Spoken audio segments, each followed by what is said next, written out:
चलो क्वेश्चन समझते हैं। तीसरा कह रहा है कि शीर्ष 0,-1 और दूसरा शीर्ष 2,1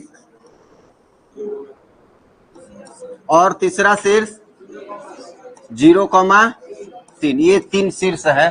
कह रहा है कि इनसे बने त्रिभुज के मध्य बिंदु, अब देखो मध्य बिंदु AB का मध्य बिंदु क्या होगा और BC का मध्य बिंदु और AC का मध्य बिंदु से बनने वाले त्रिभुज। तो मध्य बिंदु को मिला दिया हमने, तो यहाँ एक दूसरा त्रिभुज और बन गया, छोटा सा बना कि नहीं। हाँ, तो इसके आगे क्वेश्चन कह रहा है कि इसका क्षेत्रफल ज्ञात कीजिए। सबसे पहले इसका क्षेत्रफल ज्ञात करना है और कह रहा है कि इसका तो क्षेत्रफल ज्ञात ही करना है, इसके बाद इसका और पूरे ABC जो बना है त्रिभुज, इसका दोनों का अनुपात ज्ञात करना है। तो अनुपात ज्ञात करना है। देखो एक ये त्रिभुज बन रहा है ना, आगे जब बनाओगे तो तुम्हें प्राप्त होगा कि ये और ये सभी बराबर है, मतलब जितना इसका आता है इतना 4 आता है। तो आंसर तो स्पष्ट है कि इसका और इसका कह रहा है तो 1:4 होगा, 1:4। लेकिन ऐसे काम नहीं चलेगा, इसको बनाना है। पहले इसको बनाएंगे, कितना आ रहा है देखेंगे, इसके बाद बड़े वाले का निकालेंगे और दोनों का अनुपात निकाल देंगे। सबसे पहले PQR को, इसका PQR का क्षेत्रफल निकालने के लिए क्या करना होगा, हमें ये तीनों कोऑर्डिनेट चाहिए और ये तीनों कोऑर्डिनेट मध्य बिंदु है। तो मध्य बिंदु का सूत्र लगाएंगे ना, तो मध्य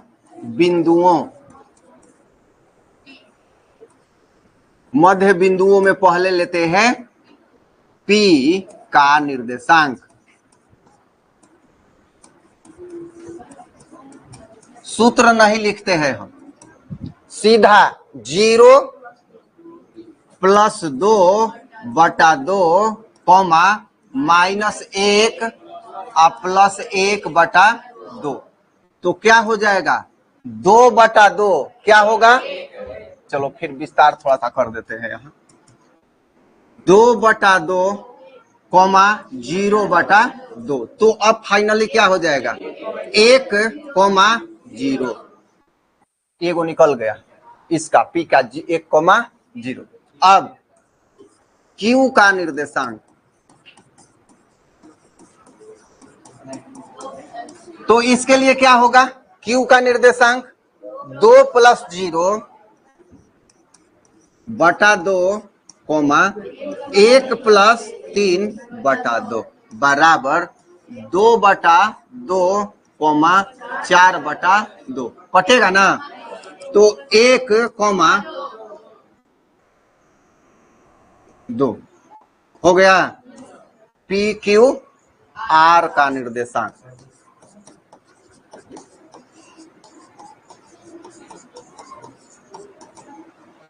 क्या आ जाएगा, आर का निर्देशांक क्या होगा, हैं क्या होगा आर का, 0 + 0 ना।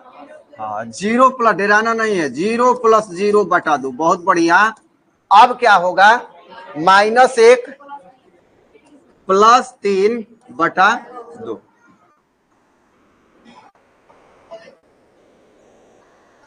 तो हो जाएगा 0/2, 2/2। क्या हो जाएगा, 0,1 होगा। तो तीनों का निर्देशांक मिल गया। इसका P का कितना निकला, बगल में ही है 1,0। अच्छा, R का क्या मिला हम लोगों को, 0,1। और P का क्या मिला, P का तो हो गया, Q का 1,2। ये हो गया, तीनों निकल गया। तो इसका क्षेत्रफल नहीं निकाल लेंगे, मध्य बिंदुओं से बने त्रिभुज PQR का क्षेत्रफल। सूत्र होता है 1/2,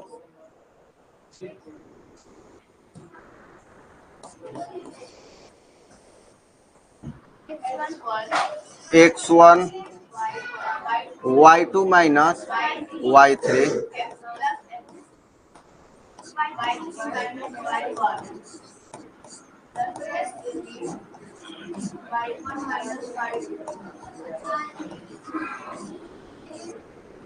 मान बैठा दिया जाए 1/2 x1। चलो यहां से स्टार्ट करते हैं, ये 1 है, ये 2 है, ये 3 है, तो एक होगा, एक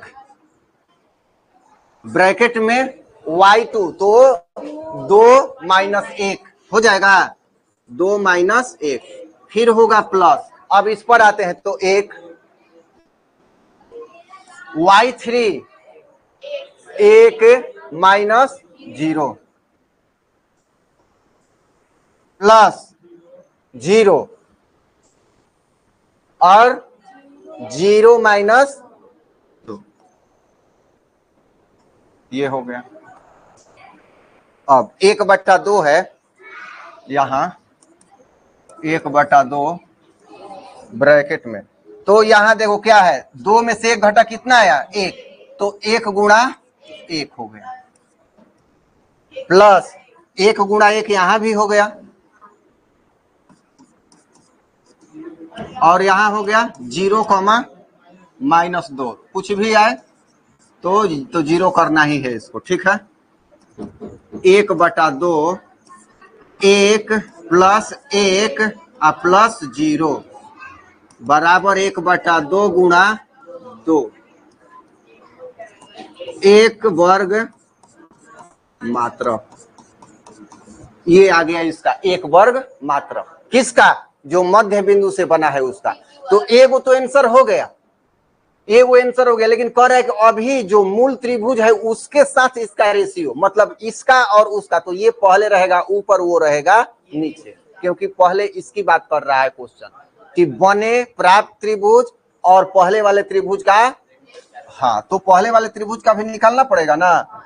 चलो फिर निकाला जाए।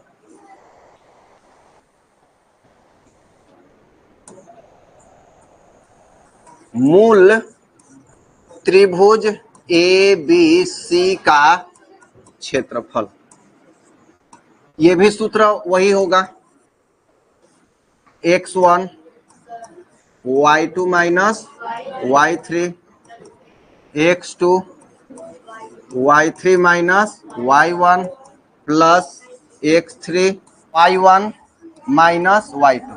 और जांचने का एक और तरीका है, तीनों संख्या, तीनों पद, कौगो पद है, 3 गो है ना, तो तीनों होगा, 1 2 3, 1 2, सब में तीनों होगा, कोई 2 गो मैच नहीं करेगा। देखो 1 2 3, 1 2 3 है ना, सब अलग अलग हो, ये मैच नहीं करेगा, मतलब किसी में अगर बाई दबे 2 बार 2 आ गया, एगो कोई गायब है तो वहां मिलाने की आवश्यकता है। चलो आगे बढ़ाते हैं, इसको उठाते हैं। 1/2 हो जाएगा 0, 0 हो गया, गुणा, या गुणा छोड़ दो 1 माइनस 3, ठीक है, प्लस 2 है यहाँ, तो 3 माइनस माइनस प्लस 0, चलो 2 गो पद 0 हो गया, -1 होगा ना, 1/2, ये तो पूरा 0 हो जाएगा, जोड़ घटाव नहीं करना है। अब प्लस 3 1 4 4 दूनी का 8, प्लस ये 0, कुछ भी आए 0 हो गया ना। तो 1/2 गुणा 8, ये कटेगा 4, तो क्या आ गया, 4 वर्ग मात्र। अब कह रहा है कि जो पहले त्रिभुज मध्य बिंदु से बना वो कौन सा त्रिभुज था, तो त्रिभुज PQR तथा त्रिभुज ABC का अनुपात, अनुपात क्या हो जाएगा, हाँ, त्रिभुज PQR कह रहा है पहले, तो पहले होगा, और त्रिभुज ABC बाद में होगा, तो हो जाएगा 1/4, और अनुपात की जब बात करते हैं तो क्या हो जाएगा, 1/4, आंसर मिला लेना, ये दोनों का क्षेत्रफल का अनुपात। समझ में आ रहा है, कहीं किसी को दिक्कत है तो पूछ सकते हो। चलो लिखो।